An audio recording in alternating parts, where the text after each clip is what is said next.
பொதுவா அர்த்தமில்லாத குடும்ப சிக்கல்ல மாட்டிக்கிட்ட மனிதர்கள் அதிலிருந்து தப்பிக்க நினைப்பாங்க. லவ் சிக்கல்ல மாட்டிக்கிட்ட மனிதர்கள் அந்த லவ்ல இருந்து தப்பிக்க நினைப்பாங்க. துரோகங்கள்ல சிக்கிக்கொண்ட மனிதர்கள் அந்த துரோகத்திலிருந்து தப்பிக்க நினைப்பாங்க.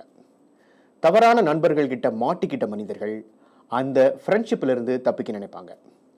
தப்பிக்க நினைக்கிற இந்த மனநிலை உண்மையிலேயே பறந்து போற ஒரு மனநிலை தான்.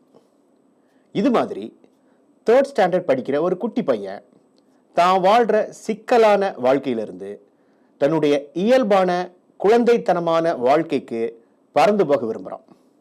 அப்படி பறந்து போக நினைக்கிற அந்த குட்டி பையனை பற்றி தான் டைரக்டர் ராமின் பறந்து போ சினிமா பேசுகிறது.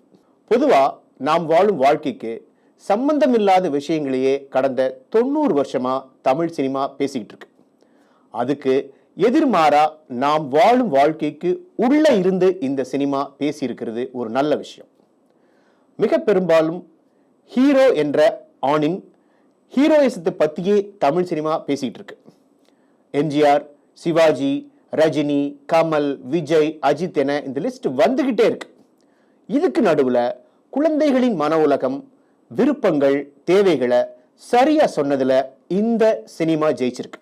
நகர வாழ்க்கையில் இருக்கிற நரகத்தன்மைகளையும் அதற்கு எதிர்மாறா இருக்க இயற்கை சார்ந்த வாழ்க்கையின் ஈஸினஸ்களையும் இந்த சினிமா கரெக்டா கம்பேர் பண்ணி பேசியிருக்கு.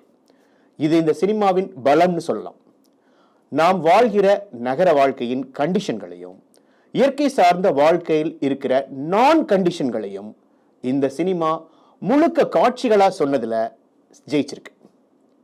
சின்ன வயசுல இருக்கிற ஒரு மகனுக்கும் நடுத்தர வயதில் இருக்கும் ஒரு அப்பாவுக்கும் இடையேயான குட்டி குட்டி சண்டைகள், விளையாட்டுத்தனமான விஷயங்கள், ஜெனரேஷன் கேப் காமெடிகள், விட்டு கொடுத்தல்கள், அட்ஜஸ்ட்மெண்ட்டுகளை இந்த சினிமா ரொம்ப இன்ட்ரெஸ்டிங்கா பேசியிருக்கு. சிக்கல்கள்ல இருந்து பறந்து போக நினைக்கிற அப்பாவும் மகனும் ஒரு ரோட் ட்ரிப் மூலமா வேறொரு வாழ்க்கைக்கு உள்ள போனது, அந்த ரோட் ட்ரிப் வழியா கதையை கடத்தினது இந்த ஸ்கிரிப்ட்ல கொண்டு வந்த பிரில்லியண்டான ஒரு விஷயம்.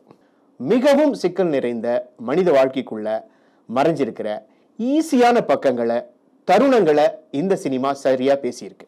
இந்த பறந்து போகிற விஷயங்கள்ல நிறைய அர்த்தங்களையும், நிறைய சுவாரஸ்யங்களையும், நிறைய மன எழுச்சிகளையும், சந்தோஷங்களையும் டைரக்டர் ராம் இந்த சினிமாவின் வழியா ரொம்ப சரியா பேசியிருக்க. எல்லா தரப்பு மனிதர்களும் பார்க்க வேண்டிய ஒரு சினிமா இது. It is a must watch movie.